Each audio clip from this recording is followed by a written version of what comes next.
অনেক কথা বলা মানুষ যদি হঠাৎ চুপ হয়ে যায় তাহলে বুঝে নিও আঘাতটা খুব গভীরে লেগেছে।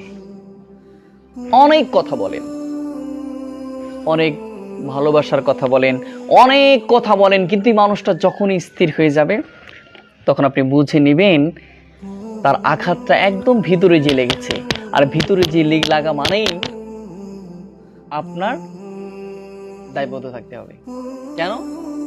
কারণ আপনার জন্য তিনি একদম হাস্য উজ্জ্বল মানুষটা, সবসময় খুশি থাকা মানুষটা, সবসময় মনে হাসি লাগা মানুষটা আপনার জন্য কি করেছেন? স্থির হয়ে গিয়েছেন, আর হাসে না। আপনার আনন্দ আনন্দ ব্যক্তিটি আনন্দ করেন অল টাইম, কিন্তু সেই ব্যক্তিটা আপনার জন্য আনন্দ ছেড়ে দিয়েছে, সবকিছু যখন করে দিয়েছে তখন বুঝে নেবেন আপনার জন্য খুবই বড় একটা বিপদ আপনার জন্য ডাকছে। কারণ আপনি কষ্ট দিয়েছেন, আপনার কষ্ট পাওয়ার কারণেই তিনি স্থির হয়ে গিয়েছে। হাসা মানুষটাও হাসি বন্ধ হয়ে গিয়েছে, হাস্য উজ্জ্বল মানুষটা এক সময় একদম স্থির হয়ে গিয়েছে, আসতে পারেন।